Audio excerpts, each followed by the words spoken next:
বন্যায় নাকি কাঁঠাল ভাসছে, এই কথা শুনে কি চুপ থাকা যায়? সবাই মিলে দৌড়াদৌড়ি করে এসে এতগুলো কাঁঠাল এক একটা কাঁঠাল যেন 15-20 কেজি। শুধু কাঁঠাল না, নারিকেলও ভাসছে। নারিকেল কাঁঠাল কুড়িয়ে এসে দেখছি এতগুলো নাস্তা আমাদের চোখের সামনে। জামাই এসেছে তার শ্বশুর বাড়ি, খাবার না থাকলে কি হয়? সো হ্যালো এভরিওয়ান, আসসালামু আলাইকুম। কেমন আছেন সবাই? সকাল সকাল ঘুম থেকে উঠে দেখি আপনাদের ভাই নেই। আপনাদের ভাই তো আমার বাবার বাড়িতে আসার সাথে সাথে কোন গাছে আম, কাঁঠাল, নারিকেল আছে সেগুলো দেখতেই সে ব্যস্ত। তো ঘুম থেকে উঠে সে চলে এসেছে আমাদের এই ছোট্ট কাঁঠাল গাছে। এবছরে প্রথম ছয়টা কাঁঠাল ধরেছে। আর এই যে অবস্থা দেখে বুঝতে পারছেন আমাদের পুরো এলাকাতে কিন্তু খুবই বন্যা এসেছে। আর বন্যাতে এই গাছটাও পড়ে যাবে এরকম একটা অবস্থা। একদম কিন্তু মাঠের ধারেই কিন্তু এই গাছটা ছিল। তো যার কারণে একটা কাঁঠাল নামাতে গিয়ে ওটা গাছ পাকা কাঁঠাল ছিল, পড়ে গিয়ে কিন্তু পুরোটাই নষ্ট হয়ে গিয়েছে। আর সাথে অনেক বড় বড় কাঁঠাল, প্রায় এক একটা কাঁঠাল কিন্তু 15-20 কেজি করে ওজন হয়েছে।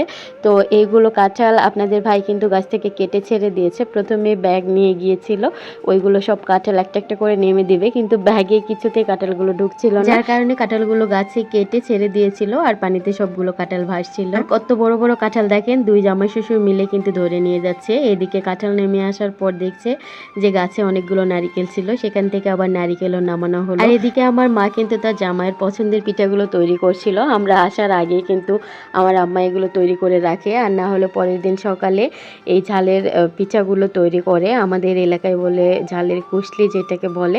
তো আপনাদের অঞ্চলে কি কি বলে জানাবেন। আমার শ্বশুরবাড়িতে আবার বলে কিন্তু এগুলোকে কালাইপুরি যেটাকে বলে। তো এদিকে আপনাদের ভাই আবার নারিকেল চুলে চুলে আমাকে দিচ্ছিল। নারিকেল কিন্তু আমাদের পরিবারের সবার খুবই পছন্দ, বিশেষ করে আমার বাবার বাড়িতে। তো অনেককে ছেড়ে এই জিনিসটা খাচ্ছি, তো আমরা সবাই বলা বলি করছিলাম, কিছু করার নেই, যেহেতু খেতে এসেছি খেতে তো হবেই, কাউকে ছেড়ে কোনো কাজ পড়ে থাকে না, এটাই যেটা ভাবলাম। তো সবাই যে যার মনে যেখানে আছে ভালো থাক। তো এরপর কিন্তু নারিকেলটা কাটার পর আমি আবার ফলমূল কেটে নিচ্ছি। তো অনেকটা বেলা হয়ে গিয়েছে, যেহেতু আপনাদের ভাই আসলে 2 দিন 1 দিন থাকে, বেশি দিন থাকতে পারে না, যেহেতু প্রাইভেট আছে। তো তার জন্য করে সে আসলে অনেকগুলো খাবার একসঙ্গে রেডি করা হয়।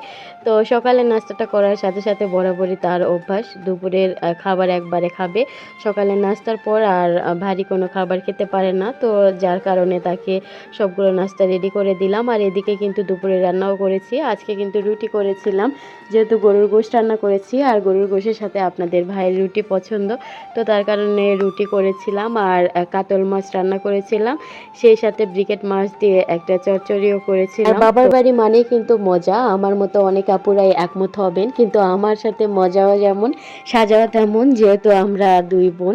তো যার কারণে আসার সাথে সাথে রান্নাটা কিন্তু আমাকেই করতে হয়, তার জন্য অল্প অল্প করে রান্নাবাড়ি করেছি, যেহেতু ছোট বাচ্চা আছে। আপনাদের ভাই রুটি গরুর গোশত যেহেতু খুবই পছন্দ, তো তার পছন্দ অনুযায়ী আজকে রান্নাবাড়ি করেছি। আজকের ভিডিওটা এখানেই শেষ করছি।